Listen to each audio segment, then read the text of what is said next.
TJ Jones, we here. The State of the Saints podcast, top notch, everything's top class. Know the play before they snap it. Going forward, never backward. Mr. TJ Jones getting it done. What's going on, Who Dat Nation? It is yours truly, TJ Jones. And yes, I am the host of the State of the Saints podcast. Thank you so much for checking out the State of the Saints podcast, where we talk New Orleans Saints. Come on in, have a seat. We got some things we need to discuss. Quite a few topics that we can talk about and will talk about here on the State of the Saints podcast. But just want to say thank you for choosing the State of the Saints podcast for your listening or viewing pleasure. And on this edition, we're going to be talking about the 2026 NFL Combine. I'm going to be giving my final thoughts as to who stood out, in my opinion. And also, we're going to be discussing Alontae Taylor and his contract. And also, should the New Orleans Saints bring back a familiar name to the Big Easy? But let's go ahead and get started and talk a little bit about this 2026 Combine. Now, I got opportunity to attend the 2026 Combine, got back on Sunday afternoon, and I got to say, man, it was a great event.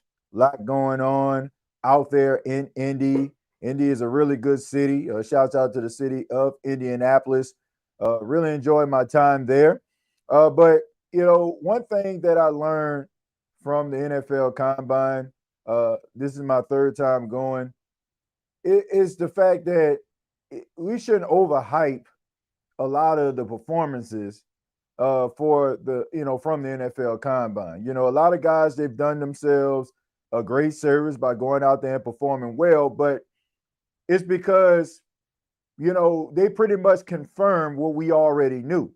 For example, guys like Sonny Styles. Sonny Styles was projected to go in the top 10. Because of his Combine performance, he can slide to the top 5. But I'm talking about guys who basically just running a 4.2, but projected to go in the third and the fourth round. Like, I don't think that's going to benefit you to a certain extent. It's not like people are going to be like, wow, he's going to be a top 10 pick because he ran a 4.2. I just think that people just need to pump the brakes when it comes to these 40-yard dashes. Yes, it's pretty cool to see a guy run that fast, but can you ball, right? Do you have the overall talent to be able to bring it to a team and change the misfortunes of a team in the top 5, in the top 10? That question remains out there. But here's the thing. I think a lot of guys stood out to me. I mentioned Sonny Styles. Sonny Styles stood out to me because watching the tape, he basically just popped off of it to begin with. I mean, if you looked at Ohio State's defense, Sonny Styles was all over the place, tackling, machine. I mean, so to add the fact that he's a genetic freak, I mean, it's a great combination there. So I come away from the 2026 Combine when it comes to Sonny Styles, a guy that I looked at to be a top 10 pick, rolling down to the top 5 because of his athletic prowess, his abilities to be able to get things done on the field, having 81 tackles, and also being able to cover. Now, people talk about the whole off-ball linebacker thing and making it feel like it's a devalued position.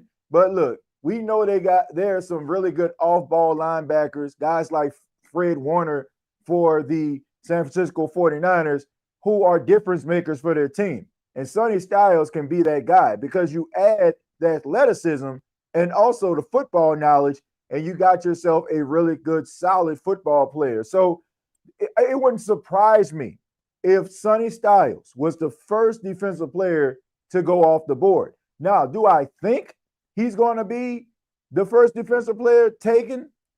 I don't think so, because I really think there are teams that were picking in the top 5 that had their reservations about certain players, and they are going to allow their feelings and their views and what they've seen and what they scouted to play a role. They're not worried about some of these reports coming out about certain players like Ruben Bain, about his arm reach, because people are talking about the 30-inch arms, but there were a lot of players that had short arms. Michael Parsons had short arms, but I don't think anybody wouldn't take Michael Parsons right now on their football team on their defense. So to me, that really does not matter in the grand scheme of things. Sometimes I feel like some of these reports that come out are about teams trying to get leverage, right?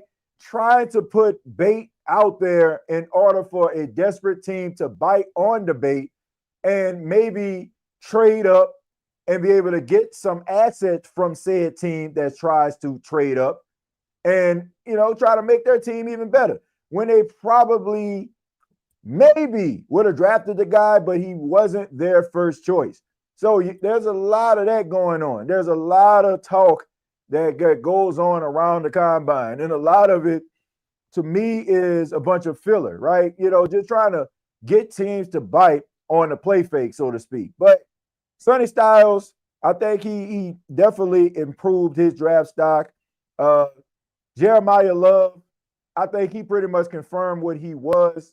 To me, this was one of those moments where he would just try to make his draft position better. Like he knew that he was going to score well, perform well, and maybe he can shoot up into the top 5 instead of maybe being in that 6, 7, 8 range where a lot of scouts projected him to be. So who knows at the end of the day? But there are some players that did not do themselves any service by their performance at the combine. And one wide receiver that stood out among the rest for, in my opinion, not necessarily the right reasons, is Malachi Fields out of Notre Dame. I know that he was the talk of the Senior Bowl, and everybody was talking about, can he follow up on his Senior Bowl performance with a solid combine, and he just did not look great. He didn't look great, man. I don't think he looked good. I don't know if he was nervous. It happens, man. We looked at Tez Johnson in the 2025 combine. Tez Johnson didn't have a good combine, and Tez Johnson was a pretty solid wide receiver for the Tampa Bay Buccaneers.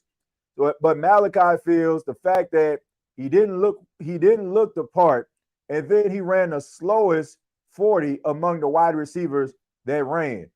I think he may have ran like maybe a 4.6 or 4.7 or something like that. So that wasn't good. Now, the fact that you had the fastest group of wide receivers in the history of the combine run the 40 did not help you at all, right? I mean, if you're running a 4.5, 4.6, that's still pretty fast, but at the end of the day, when other guys are running 4.3s and 4.2s, and that's just not a good look. And then, a couple drills, he was dropping passes. So I don't think he really helped his cause, man. But at the end of the day, it's about where you fit, right? Where do teams see you, at? Do they feel like there's a spot for you on their team? That is the question. But at the end of the day, I think that he did not have a solid combine, and sometimes that can hurt you. Sometimes teams already made up their mind about you, and a combine doesn't necessarily hurt you. Maybe a pro day coming in and improving, maybe a 40 time, improving some of the catching drills and showing a better version of yourself for that pro day will maybe help you. But I have Malachi Fields maybe being a 4th round draft pick, maybe a 3rd before the whole combine situation, but I don't think he really helped the cause. Now, we'll get into a few more positions a little bit later, but want to go ahead and read some of your comments, and feel free to put your comments inside of the chat. I'm going to open up the phone lines. I want to hear from you. Who are your NFL combine standouts? I would love to hear who you feel really helped themselves and who you felt hurt themselves. But let me go ahead and I'm going to go ahead and put that link inside of the chat here. But in the meantime, I'm going to go ahead and read some of these comments to get us started. All right. Want to give a special shout out to King Arthur. King Arthur says, TJ, if Downs, Love, and Tate are there at 8, who do you take? Well, look, everybody knows that I've been lobbying for Jeremiah Love this entire time, and I'm not going to shy away from that. I hate to take I don't even want to consider this taking shots, but I just feel that the individuals that are saying that a running back picking them in the top 10 is not the right thing to do. Like you don't pick a running back. Like who comes up with these traditions? I just want to know. Like who made this rule that you shouldn't pick a running back in the top 10? Who made these rules? Who made these rules that you don't draft the safety as the number 1 overall pick? Who told you this? Who said these things? Like, how did this become the 10 commandments of the draft? If you have a running back, okay, let me calm down for a second because I get emotional. Y'all already know that. This is the reality. For the last few years, when it comes to the NFL draft, we have heard draft scouts talk about some of these guys. And I'm going to name them. And when I name them, you don't have to put a comment in the chat if you don't want to, but just think to yourself. When that team drafted that player, do you feel they made a mistake? They told us, the scouts, they told us that Jahmyr Gibbs was a special talent, a generational type running back, Alvin Kamara type running back, a Christian McCaffrey type running back. The Lions drafted him in the top 10. Did they make a mistake? Now, the general consensus would say absolutely freaking not. They did not make a mistake. Bijan Robinson. Saints fans have got a heavy dose of Bijan over the last couple of years, have watched Bijan Robinson. They said that he was a generational type running back, a generational type talent. Would you say that the Atlanta Falcons made the right decision drafting Bijan Robinson in the top 10? And also the New York Football Giants drafting Saquon Barkley in the top 5. Would you say that the Giants made the right decision drafting Saquon Barkley in the top 10? I guarantee you, the majority of individuals watching this right now, whether you're typing it in the chat or you're watching or listening at home or at work or wherever you are going to say, yes, all 3 of those running backs are dynamic enough to justify them being drafted in the top 10. And miss me with that stuff about, oh, a team is struggling. You shouldn't be looking at no running back. Man, bump that. All of these teams, for the exception of the Detroit Lions, and even the Detroit Lions when they drafted Jahmyr Gibbs, they weren't the Detroit Lions that we have seen over the last 3 seasons. But when Jahmyr Gibbs got there, he made them even more dynamic. Saquon Barkley basically was the Giants' offense when he was there. Bijan Robinson is a difference maker in Atlanta, despite the fact that they haven't made the playoffs since the Obama administration. The fact of the matter is, these guys have made a difference. So if Jeremiah Love is available at number 8, and the New Orleans Saints got an opportunity to draft Jeremiah Love, and the general consensus is he is a generational talent with the ability to run between the tackles, catch the ball out of the backfield, and not only catch the ball out of the backfield, but you can actually line him up in the slot and he can run routes like a wide receiver. And I've seen this with my own 2 eyes in real time. His route running ability was better than the majority of the wide receivers that were running routes during their drills. And you could ask the majority of the reporters that were sitting in the media section, everybody was talking about it. They were talking about how the routes weren't as crisp in years as they were in years past. Jeremiah Love was running better routes than wide receivers. My point is, I don't care what the 10 commandments of drafting is.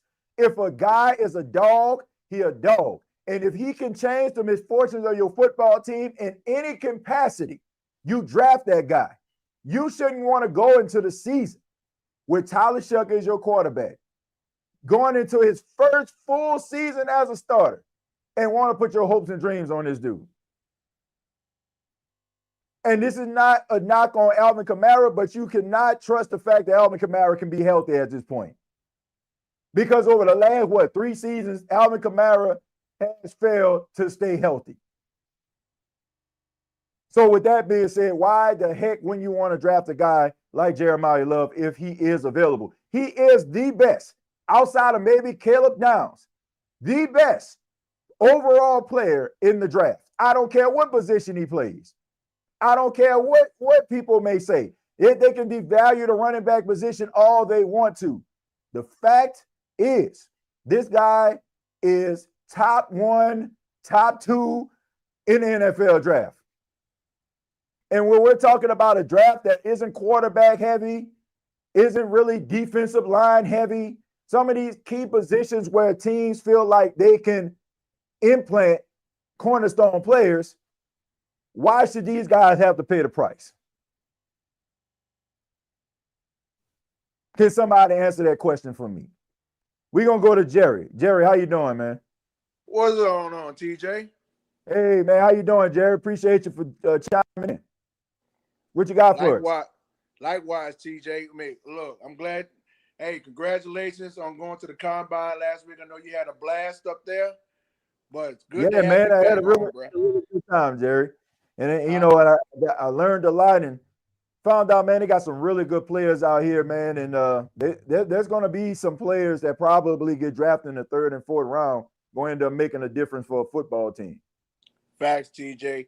And look, everything you were saying was true, but I know everybody is on the hype on the Jeremiah Love Express. I did watch some of the Combine over the weekend.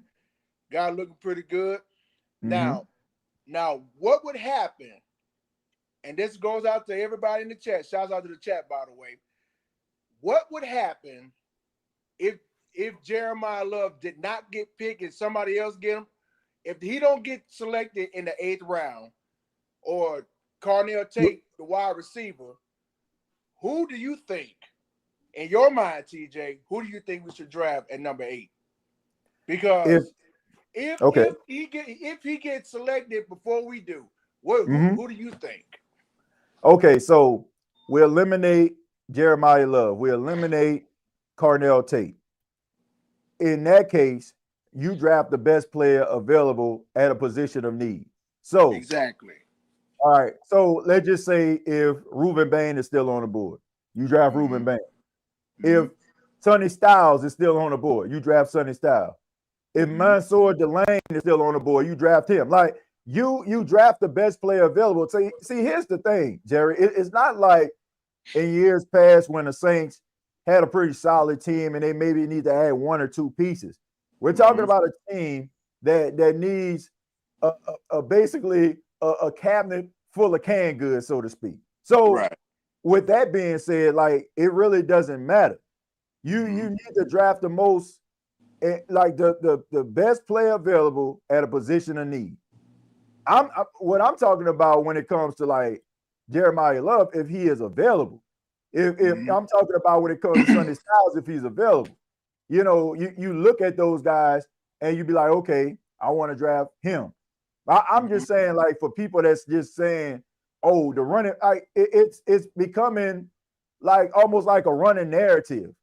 You know, like, but over the last few years, Jerry, we have seen dynamic running back get drafted in the top 10 and they live up to that top 10 tag.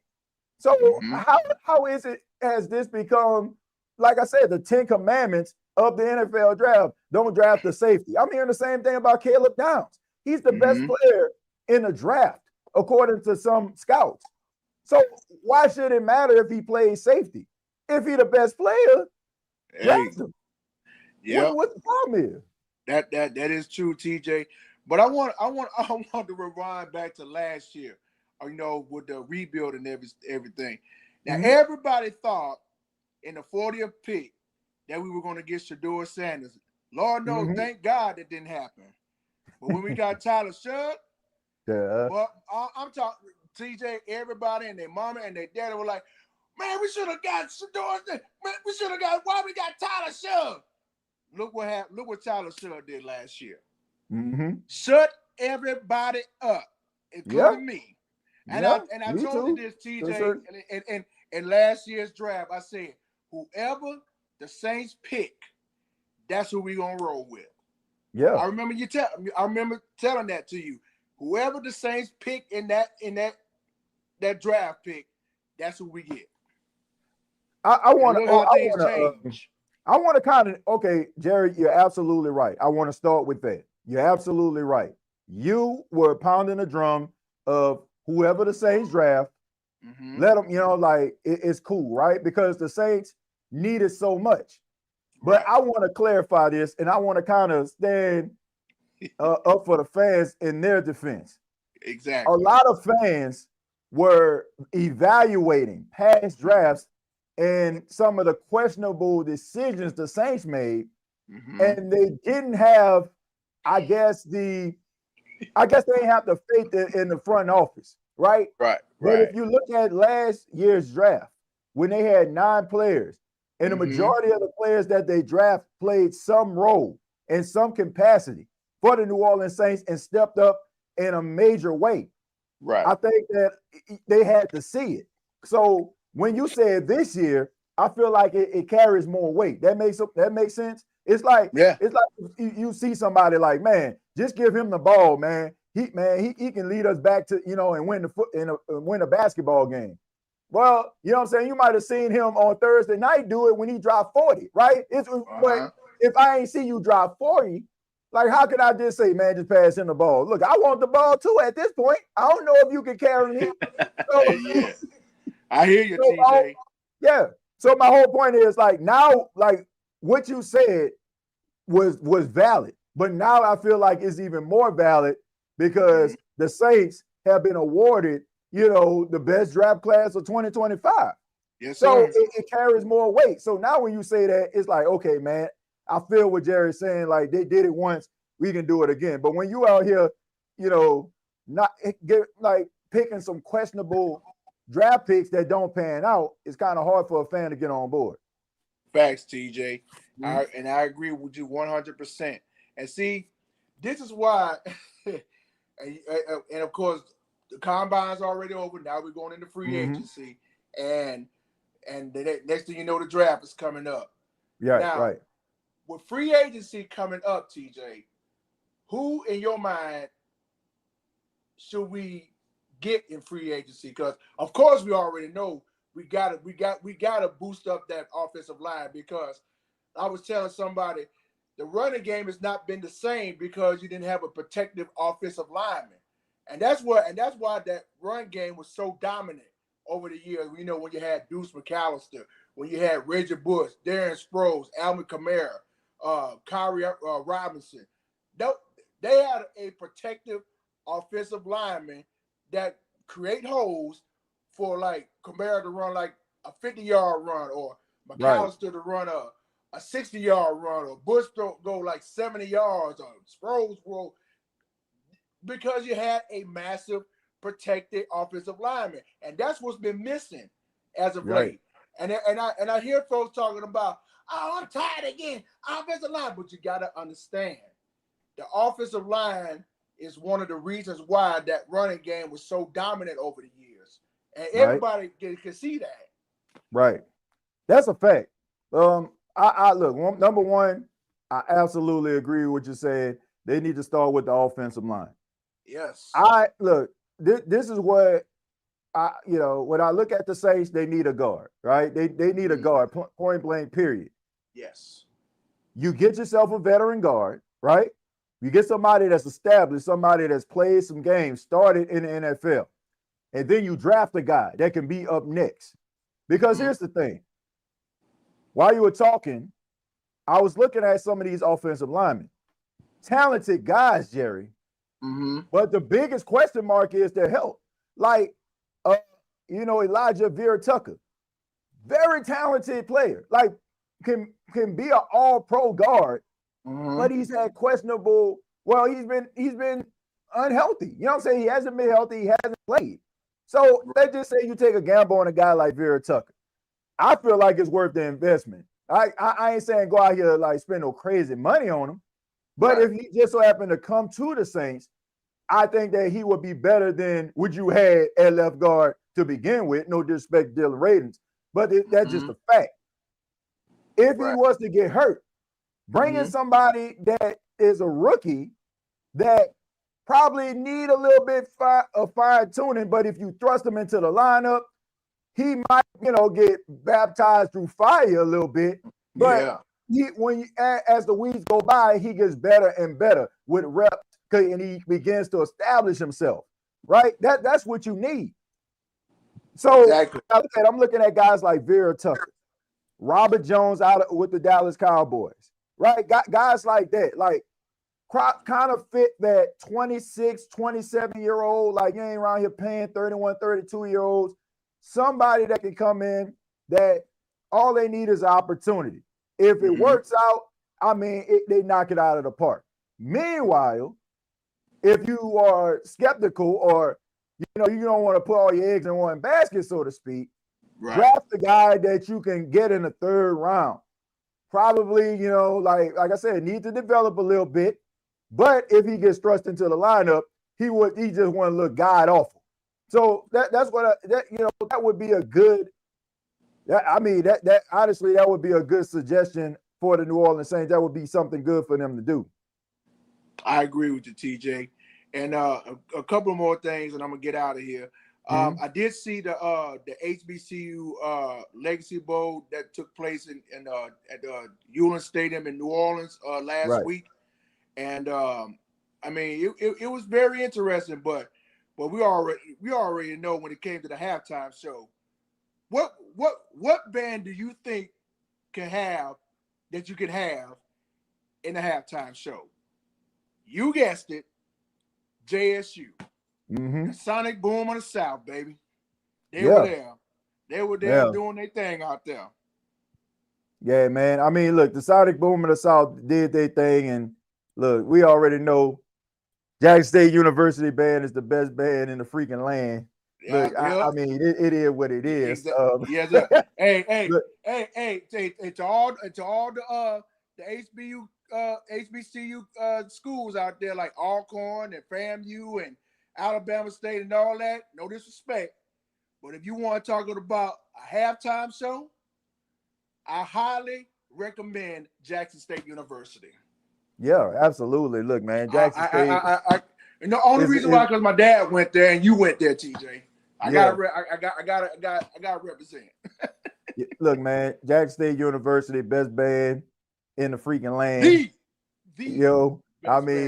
So great halftime show, great school, and it's a reason why they get called so many times to come appear on so many different things, man. No doubt about that. Yeah, even a few years ago, there was playing in halftime show in the Super Bowl.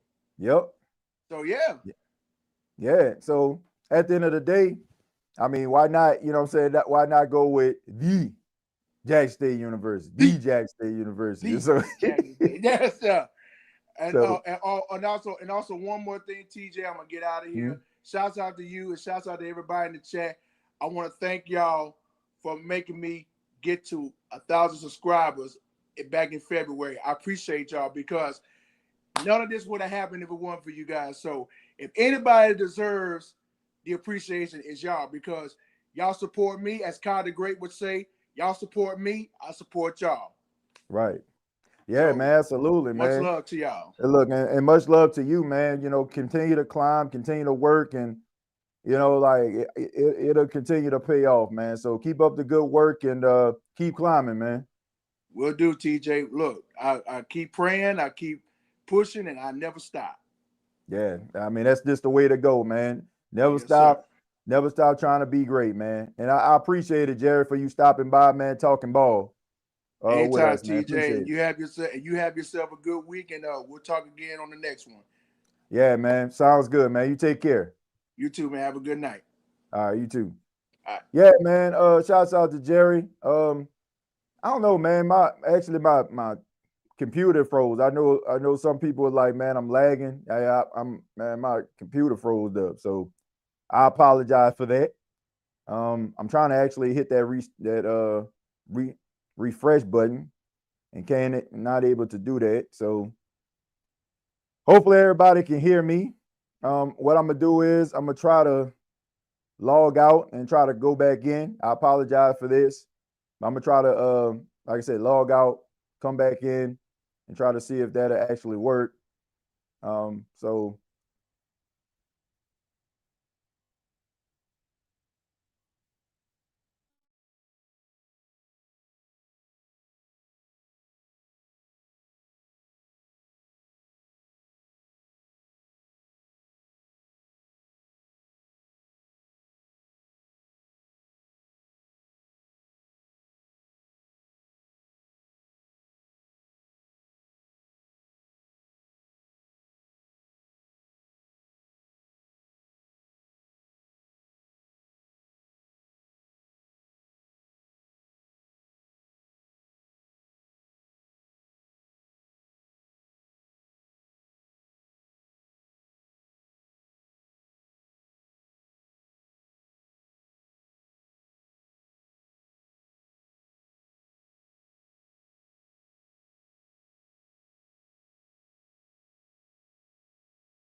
all right, sorry about that, ladies and gentlemen. I apologize for that. I just had to restart my computer, try to come back in. I don't know, man. Just having a little bit of computer issues. I got to get it checked out. And I have one of these laptops. Had it for a long time. And then when you creating content, putting videos up, and all that kind of stuff, man, that stuff adds up. So probably gonna have to like kind of just slowly take a day and go through it and get some of the, and try to get like some of the past videos and stuff like that out of there. So hopefully everybody can hear me. And I do apologize. Now I know people say they can hear me, but just want to make sure. But what I'm gonna do is once again, I'll go ahead and put that link inside the chat. Somebody want to give their thoughts about the NFL Combine, NFL Draft. Feel free to do so. Feel free to do so. TJ, that Emmanuel Pregnon is a beast at guard. He'll be a steal if we get him. Yeah, Pregnon is projected to be like a late first round, early second round pick. So if the New Orleans Saints were to draft a guard in the second round, more than likely it will probably be there around the time the Saints pick. Depends on the needs of some of these other teams. Like, let's just say, for example, if he's there and Arizona ends up drafting Jeremiah Love or something, they probably want to add an offensive lineman there. He'll probably be there. So, but yeah, I mean, I think that he did really well. Just looking at some of the footage of his tape when he was at Oregon, and also just what he did at the Combine, man. I think that he'll be available for you. He'll be there for you, man. Let me go ahead and stroll up a little bit and read some more of your comments. I know shouts out to Jerry when he was talking. I know a lot of people were making comments. It says Mickey Loomis was forcing picking needs in the first round when he should take the best available. I think that you can do a little bit of both, right? You can do a little bit of both. Like if you have a left tackle, if you have a good left tackle, like if the next thing available is a really good left tackle, like you're not going to draft that. But here's the thing. The Saints were in a position in years past to be able to kind of pick who they want. Maybe they fell in love with a guy and they can draft them because you had Sean Payton, you had Drew Brees at the time, and that was a really good coach quarterback combo. So it doesn't matter what you put out there on the field, they can make it work. But when you're dealing with a new regime, right, and you're dealing with a coach that isn't as established as a Sean Payton is, you got Kellen Moore, who, all signs are indicating that he might end up being a good coach for the Saints, but he doesn't have the skins on the wall of a Sean Payton. So with that, like, you got to allow him to draft the way that he wants to draft and pick guys that kind of fit his scheme, right? You kind of got to get away from that stuff, right? You want to kind of scout a player that fits a scheme of your coach and a good fit for your team. So I think that, it's a collaborative effort. So I think that you're going to see more players that, are the best available and the Saints picking them up. But we also know that the Saints have a process that they feel works for them. And, last year it made sense, right?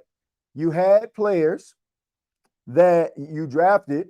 The Saints wanted guys who played a lot of football, have maybe went through a little bit of adversity, right? And was able to kind of come back and, reestablish themselves and, be better players than they once were. So they probably seen that type of formula and said to themselves, you know what, this is what we need to do again.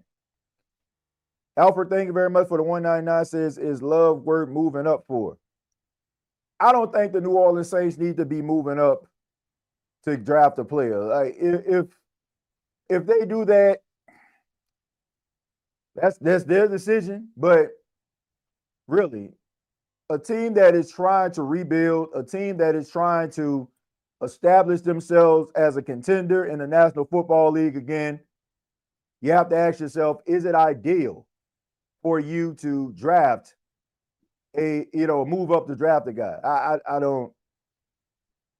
I think that there's a lot of talent available at the spot, and it will fit a need that you desperately need, right? It will fit a need. Cornerback, wide receiver, linebacker, defensive line, like all of those things can be available to you at 8. It's not like the Saints are picking at 28 or 18. Right? You're still going to get a really good high-end football player if you play your cards right. So to answer your question, I don't feel it's necessary. I think that you need to kind of do what you did last season, which is try to pick the best guy that fits your team and the best player available at that particular spot. Says TJ, I looked at the numbers. Running back picked in the top 10 over the past 10 years are at a 64% hit rate. You had guys like Saquon, Zeke Elliott. Yep, I ain't even mentioned Zeke. I'd love to have Jeremiah on this team. Yeah, I just don't know where the 10 commandments of running back come from. Thou shalt not pick thou shalt not pick a safety in the top 5. Thou shalt not pick a running back in the first round. Like, what are we doing, man? If a player is dynamic, I don't care what position he plays. We're talking about a guy who can change the game. We're talking about players that can change the game. Who that nation, sports fans. That is what we're talking about here. So I don't care. I don't care. I do not care what position or what the commandments are. If a player is showing you that they're special, why not draft? Why are we trying to make things harder than what they are? And this is one of the main reasons why a lot of these teams are in familiar territory. The Cleveland Browns of the world, the New York Jets of the world, the Giants of the world. For the last few years, they've been in the same spot. And if they continue to do things trying to follow this holy grail of drafting, then they're going to find themselves in the same spot next year. Pick the best player available. Find a place for them. Watch them work. Plain and simple. So I don't get it. I just don't. I don't get why the running back position is being so devalued when over the last few years it has been showing you that it has made a difference. I don't know, man. I do not know. How active you think the Saints get in free agency? I think they'll be more active this year than they have been in years past because they can. In years past, you had some cap issues and you kind of had to be thrifty, and you also had to be kind of cerebral with your decision making. But now you have some money that you're going to be able to play with, and you'll be able to get some players. So I think they'll be pretty active. I think that the Saints could bring in a high-profile free agent at a position of need. I think that this could be the year you see that. Hopefully, the guy that they select, comes in and play dividends.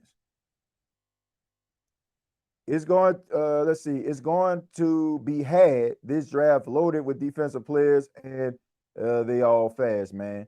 Yeah, you have a lot of players in this draft, defensive ends, defensive linemen, that are pretty fast, and you're going to see some guys get picked in the top 10.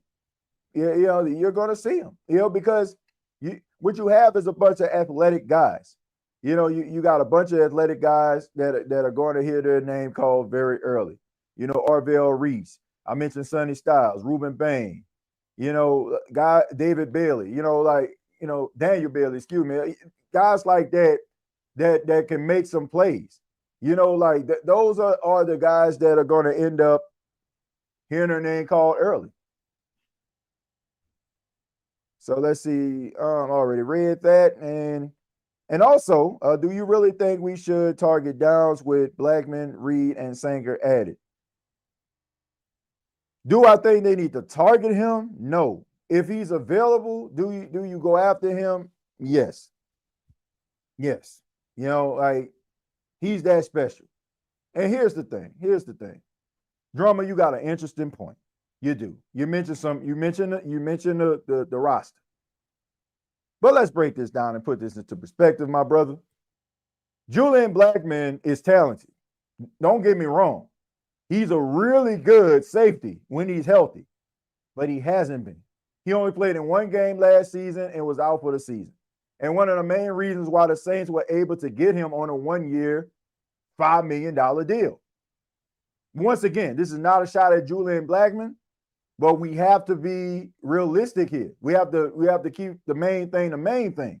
I'm not saying that he stinks, because he doesn't, but he has been hurt. And the question is, Drummer, do you want to put all your eggs in one basket is the question. And if a guy like Caleb Downs, because you don't want to do what happened in years past when the Saints had opportunity to get Brian Branch, and they didn't. Y'all remember? They had a chance to get Brian Branch, and they didn't. And now Brian Branch is one of the best safeties in football.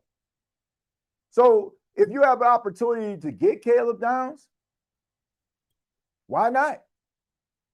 You can find a place for him. It goes back to the comment about the best player available. He's the best player in the draft compared to some scouts. Me personally, I think it's Jeremiah Love. But Caleb Downs, on a lot of scouts, draft boards, a lot of people that analyze the draft said that he's the best player. So if you can get the best player on a defense, like in the secondary, we seen what happened when the New Orleans Saints were able to get Marshon Lattimore. Marshon Lattimore fell to the Saints. Marshon Lattimore was supposed to be a top 5 pick. He fell to the Saints at 11, and the rest is history. So, I mean, it's like, I don't know. I got Mitch Richmond on my basketball team. Do I really need Michael Jordan?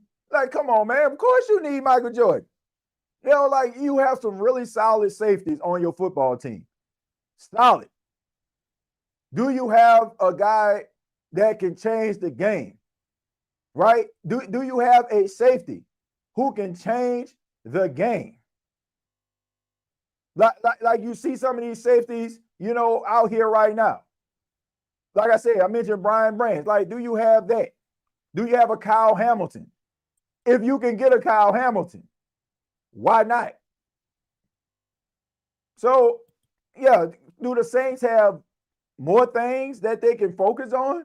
Bigger fish to fry? Yeah. We all can make arguments. I can give everybody an assignment. We can do this speech 101 style. Like when I was in college, I had to stand in front of the class and give a presentation. I guarantee you, I could give 5 Saints fans, an assignment to focus on one position, find one player, and tell me why it's the most important position and why that player should be drafted by the team. It's because they have so many glaring holes as of right now. You want to find the best. If you can patch it up. Like, look, if your roof is leaking, you can patch it up, right? Patch it up, and the water won't, won't leak, right? But do you want to keep that? If you want to keep that patch on there, no, absolutely not. You want to get that thing sealed up. So in the next few months, you won't be up there in the attic again trying to do the same thing. Yeah, it's getting you through this storm right now. But do you want to keep the same old song and dance going? Do you want to keep this patched up roof going when you know that you're going to be up there again?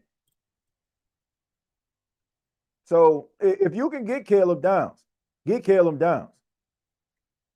I just, if a player is great, they're great. That's just how I feel. I don't care what position they play. Because in a grand scheme of things, if Caleb Downs ends up working out, nobody is going to say, why the Saints drafted a safety at 8. If he ends up being one of the top safeties in football, nobody going to say, man, the Saints drafted him at 8. You know what they're going to say? Man, the Saints drafted him at 8 with enthusiasm because he's a beast. If the Saints draft Jeremiah Love at 8, if the Saints draft Sonny Styles at 8, and those players end up being really good, who are the top 5 running backs in football? Man, Jahmyr Gibbs, Bijan Robinson, Jeremiah Love. Who gonna care about 8? We only care about draft positions, to be honest with you, when they don't pan out.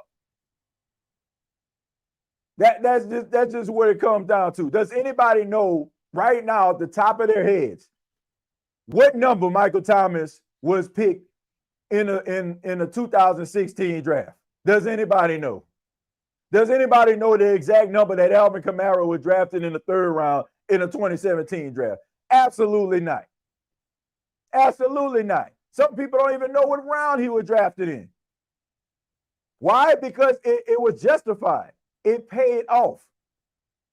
But I guarantee you know what Davenport was drafted. You know what Peyton Turner was drafted.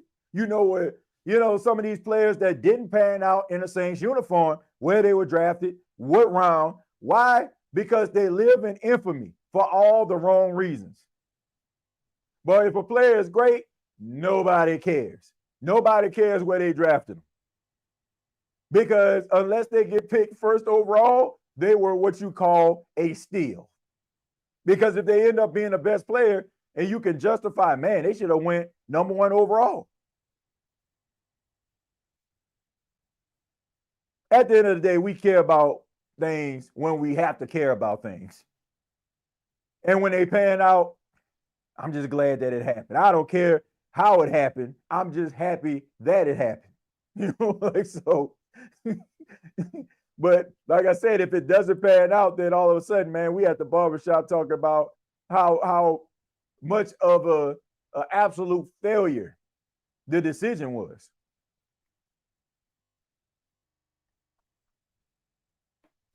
Chosen, I've been seeing that too about Lemon. I don't see it. He must have paid to get good rankings. Let's go up. I want to see what was said about Malachi Lemon, because that's a good point. That's a good point, man. I want to he just came into the conversation here, and also has been a topic of conversation because of how I guess his interviews took place at the combine, which I have no problem with that. I have no problem with Malachi Lemon's like personality. If that's his personality, that's his personality. It goes back to what I said originally.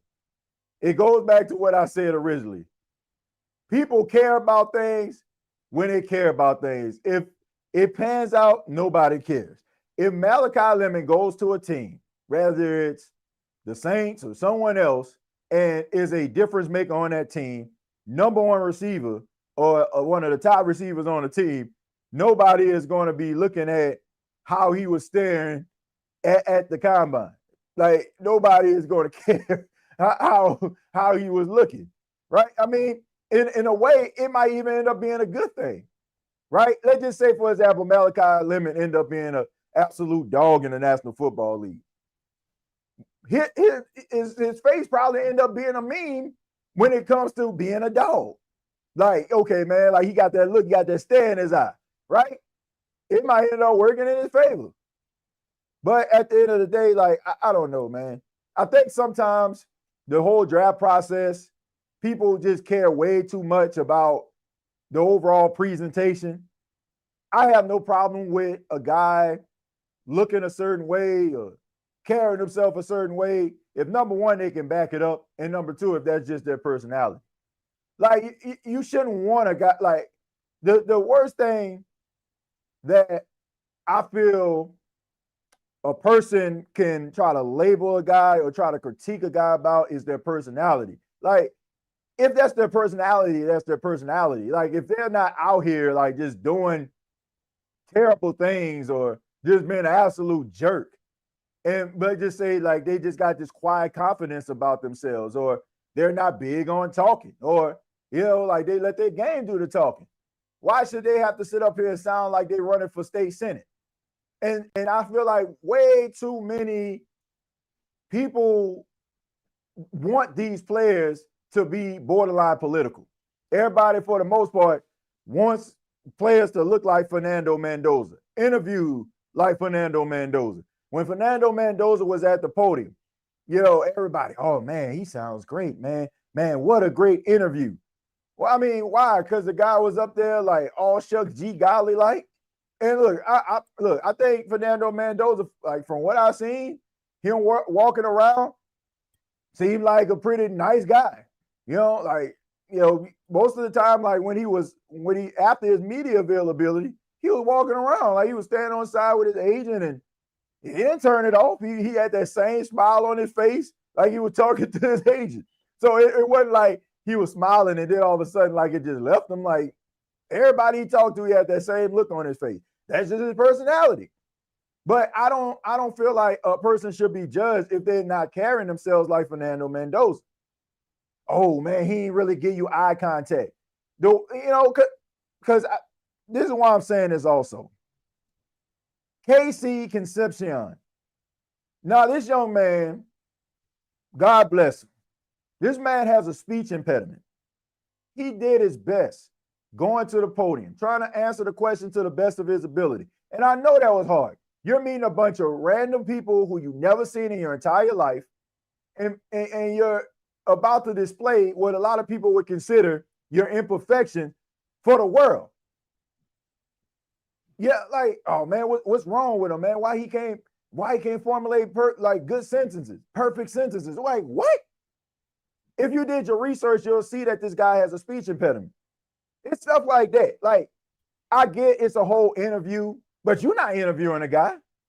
Like, I mean, like, just like, okay, you ask him a question, but I'm just saying you're not deciding, like legitimately that guy gets a job like these other 32 teams are. And I think that individuals, they get a little power, get a little stroke, get a little following, then all of a sudden they feel like they can play God and dictate what these dudes do, how they act, how they carry themselves, whatever.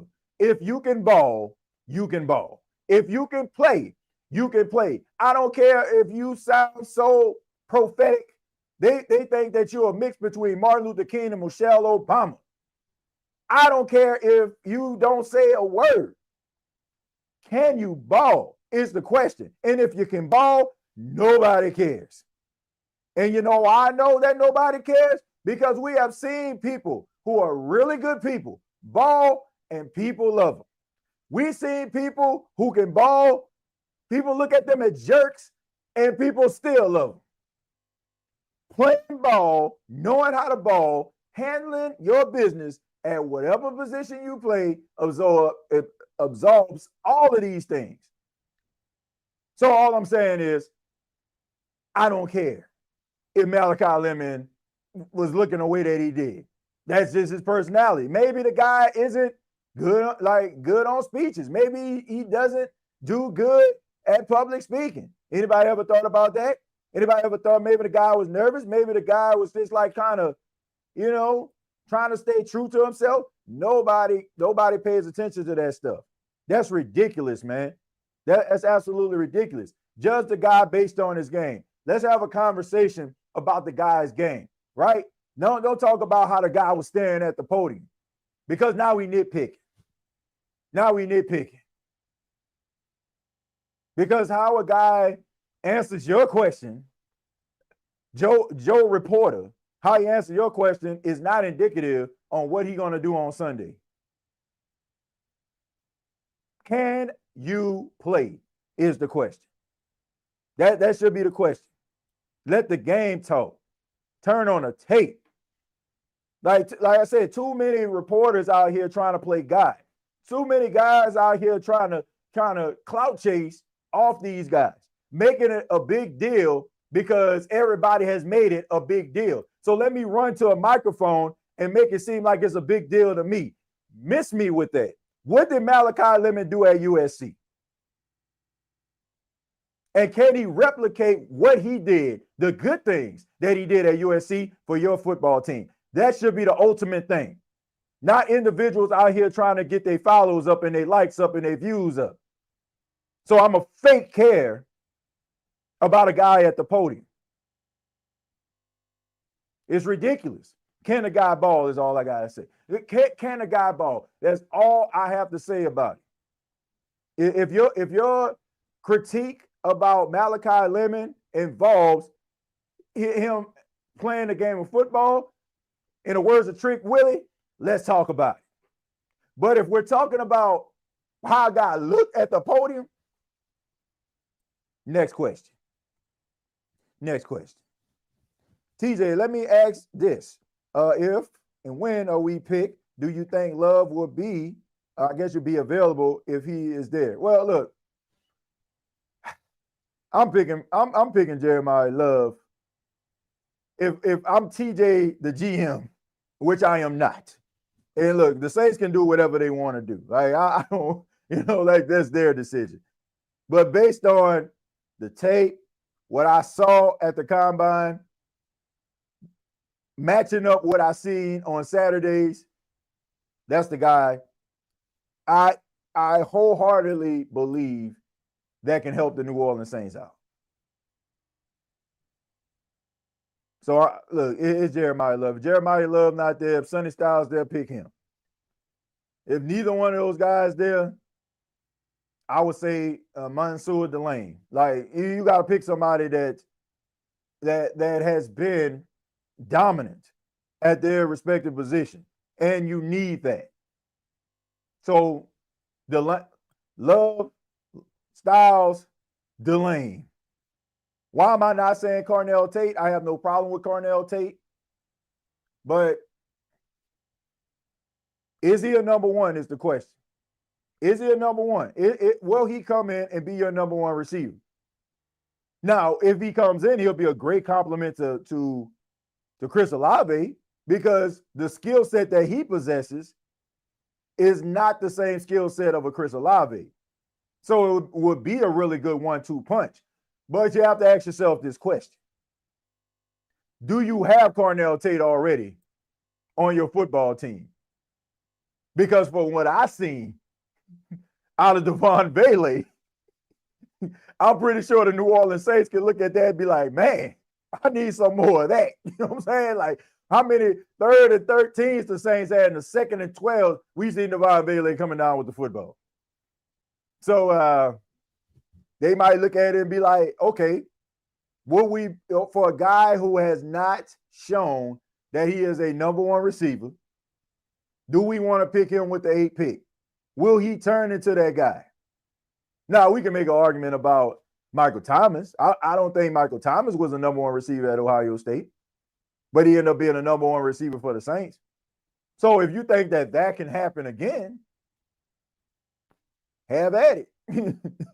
But, you know, there might be like, oh, man, we got Vele, and he kind of fills that role. So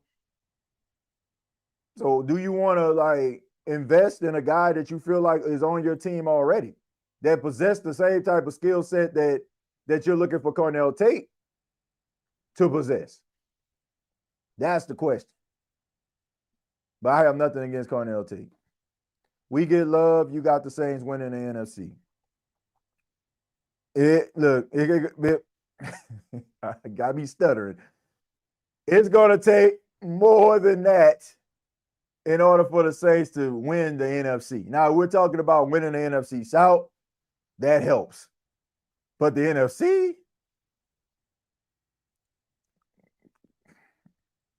it'll help them, you know, possibly win the division, get a spot in the playoffs. Let's see where you're at from there, right? If you're the Saints.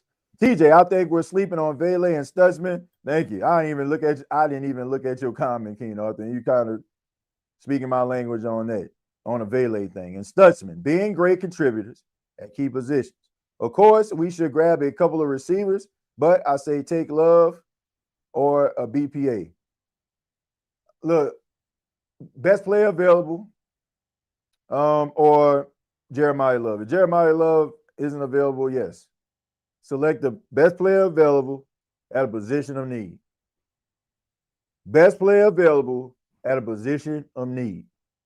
If people are crazy enough to allow a 30-inch arm length of Ruben Bain to prohibit them from drafting him, then allow them to be ridiculous and watch this man be an integral part of your community and the second coming of a Cam Jordan, a guy with a high motor that will never stop and will never quit on a play, a guy who just loves football.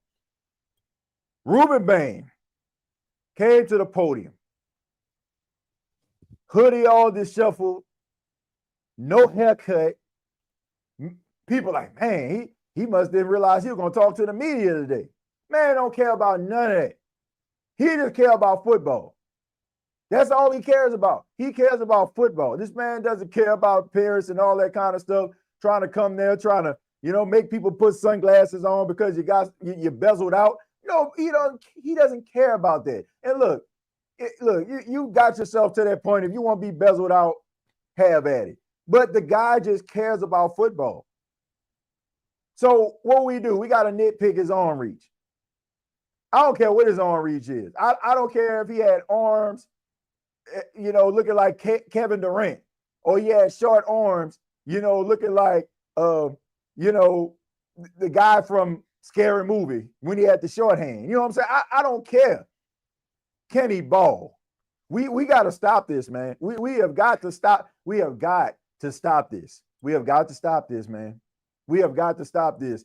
Oh, this 30-inch reach. Oh, his arm length. Like, come on, man. Sometimes arm length does play a role, but we've seen cases when it doesn't. So what are we going to do? We're going to just omit the times that guys with short arms do pan out? Because once again, the 10 commandments of drafting, thou should not draft a defensive lineman with 30-inch arms. Like, come on, man.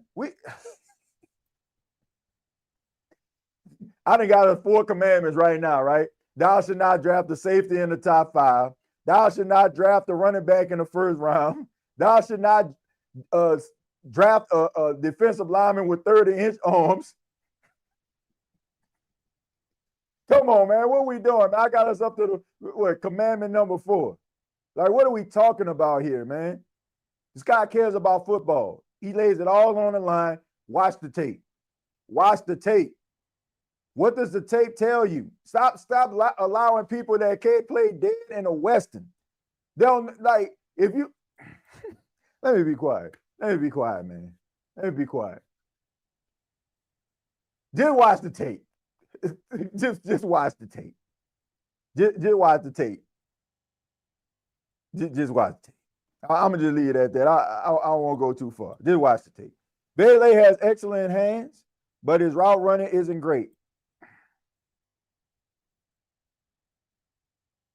You don't need to have excellent route running abilities, right, to be able to play, the wide receiver position. You just don't. Like, you can carve out a lane for yourself by just being fundamentally sound. Like, we're not asking Devon Bailey to be the number one receiver of the Saints. Chris Olave kind of fills that role, and I'm pretty sure the Saints are going to pay him. They're going to pay. They're going to pay Chris Olave. I would be shocked if they don't. So you have your number one guy.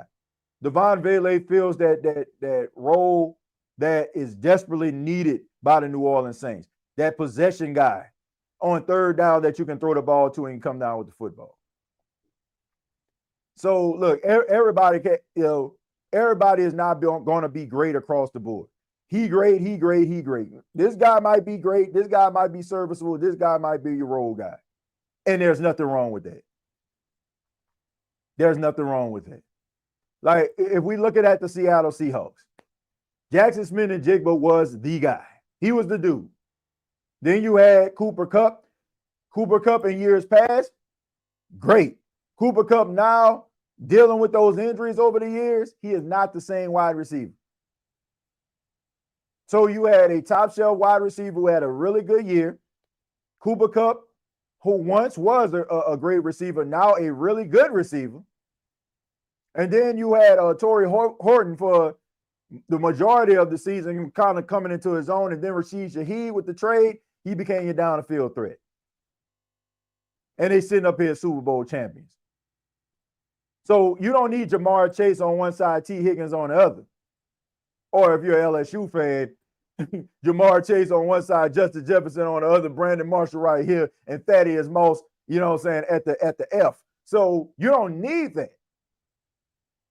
You just need guys to be able to do their doggone job.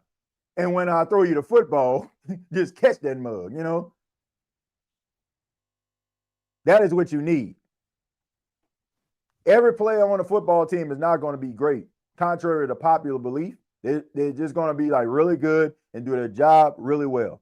It's the reason why the Hall of Fame is such a special thing, right? It's a special achievement because there are way more players that have played in the National Football League than there are in the Hall of Fame. Alfred, thank you very much for the 499, says there's a report that came out saying that we may have interest in ETN from the Jags. If we get him, should we be greedy and still take Love or the best player available? If you are to get ETN, right? If you were to get if you were to get ETN, Travis or Trevor? Okay, so I'm saying Trevor ETN. So if you was to get him, you already solved your problem. Like you pretty much said, okay, this is going to be our guy because he kind of has that skill set where he can run in between the tackles and catch the ball out of the backfield. Now, it's not on the level of a Jeremiah Love, in my humble opinion, but it's doggone good. And we know that ETN is coming off a really good season. So if you were to get him, no, I don't think the Saints would get Jeremiah Love because they would look at it like, why would we? Like, let's not just sleep. Let's not just sleep on, some of these running backs that the Saints have. I still believe in Devin Neal. I still think that Alvin Kamara has something left in the tank, but we have to put this thing into perspective here. You don't just wear Alvin Kamara down. He's going to be 31 at the start of the season. And I don't think the Saints are going to get rid of him because you don't gain or lose anything. He's $18 million on your book, whether you keep him or not. I'm going to say that again.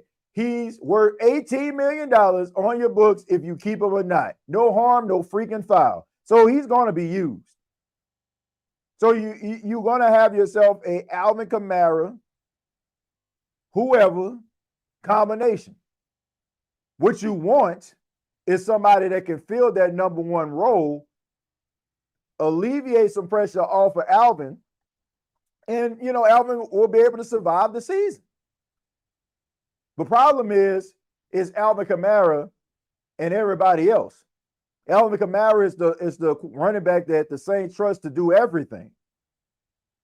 And you'll probably have another running back like Miller or like Neal that'll come in and probably, run the ball 3 times because Alvin need a Gatorade break. You find someone that can split carries with Alvin, save Alvin for when you're trying to make a run, or if you're clicking on all cylinders, you're flirting with a division, flirting with the playoffs, that's when you're going to need Alvin Kamara the most. Because that's the guy that that you could trust in the most. So, yeah, if they get Travis Etienne, if they were to get Travis Etienne, then yes, there's no need for you to get Jeremiah Love. They pretty much filled the void that they feel was needed to be filled by getting Etienne. So, and then you have some other young running backs on the team. Mike Washington would be good. As a second.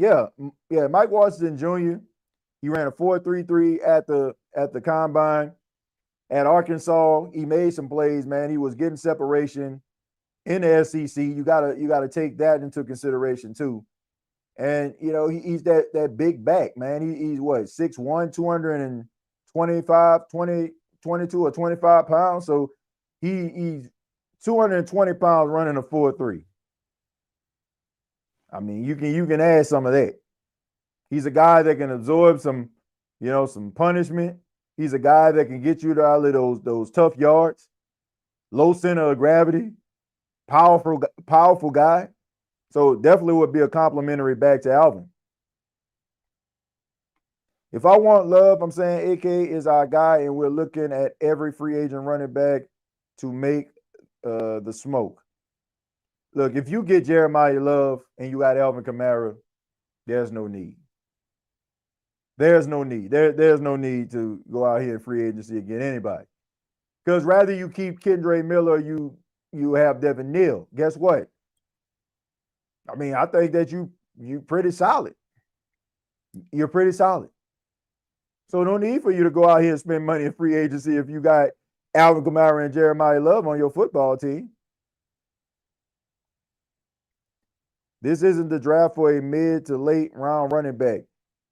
It is freaking thin. Yeah, it's pretty thin at the running back position. But we see every single year, we see a running back that nobody really would talk about make some noise. So even though these guys don't have the name, and probably this season, you're probably going to say that they got the game. So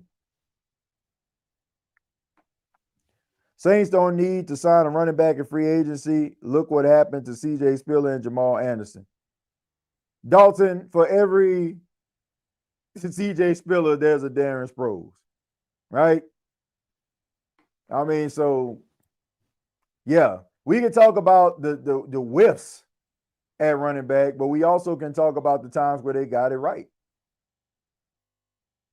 So, I mean, you're not going to get it right all the time. There's always going to be a free agent flop, but you can't be afraid to make a decision at a position because of years past. You want to learn from your mistakes, yes, but you want to correct them in a way where maybe you didn't do your due diligence as much, or you probably took a gamble in a spot where you normally wouldn't take a gamble. So you shouldn't allow that to scare you or prohibit you from going after a solid running back. Like if the Saints can get Kenneth Walker, who wouldn't want that? That would be a good 1-2 punch for Alvin Kamara. So yeah, I mean, whiffs are going to happen. Whiffs are going to happen. It just comes with the territory. TJ, route running can be worked on, but having strong hands means you come down with the ball. Even when mofos all over you, I'll take that, Vele. I'm a fan. All I know is when the Saints quarterbacks drew Vele the ball, he came down with it. I don't care if you aren't Lynn Swan, right? If you want Fred Astaire out there playing wide receiver, like, hey, you come down with the football is key. So, and nobody cares at the end of the day. Says Dalton, I hear you there. That was a name I wanted to forget. Yeah, I mean, look, for every Brandon Browner, you get another cornerback. They have a Mike McKenzie out here, right? For every Jairus Byrd on the field, there was a Darren Sharper, right? For every whiff or like a Stephon Anthony, there was a Demario Davis. Or a Curtis Lofton for every there we go. For every Curtis Lofton, there's a Demario Davis. For every CJ Spiller, there's a Darren Sproles. So yeah, I mean, bad decisions happen. Like that just comes with the territory. But you just make sure that you do your due diligence. I'm gonna take a few more comments here, and then I'm gonna go ahead and get up out of here.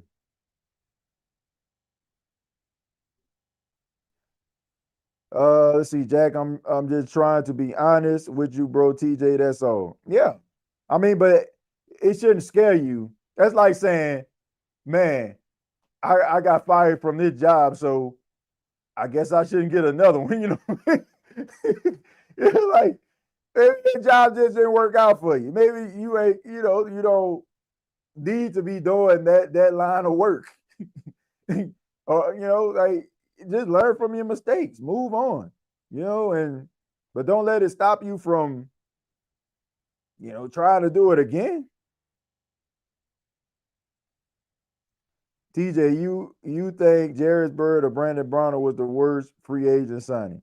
Brandon Browner was the worst. These I can say, like, there were maybe 2 or 3 games that Jairus Byrd was out there and he played well. Like, I can remember a game where Jairus Byrd had multiple interceptions. But Brandon Browner, that was not a good look. Like, he was toast. He was toast out there. Like, he was absolute toast. I mean, holding guys. And he held the record for most holds in a career or a season or something. I mean, just insane stuff. I mean, Jairus Byrd didn't give you that. He didn't give you much activity because he was hurt most of the time. But I would say Brandon Brown. Alfred says, I'm tired of just having guys. I want dogs that we know get busy. That's been our problem since Mike T. We got Callaway or Traquan Smith. These dudes wasn't ish. We need to be established everywhere. Look, it goes back to my conversation and my talk about Malachi Lemon. Goes back to that. Can they ball? And look, teams, they hold the checkbook. It's their decision. Like, we, as Saints fans, you have an emotional investment in the team. Yes. But at the end of the day, it's Gail Benson's money. And she's giving the money to, Mickey Loomis in order for him to pay these players. So he has a type. They roll with that type. They stay true to their guns. And you just got to hope that they just kind of loosen it up a little bit or do a better job at scouting their types in order for them to be able to come in and contribute to the football team, which last year they did.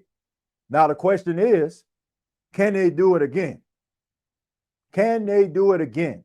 Right? Nobody's on your case this offseason, right? You got them off your case, but that don't mean you go lay in a hammock.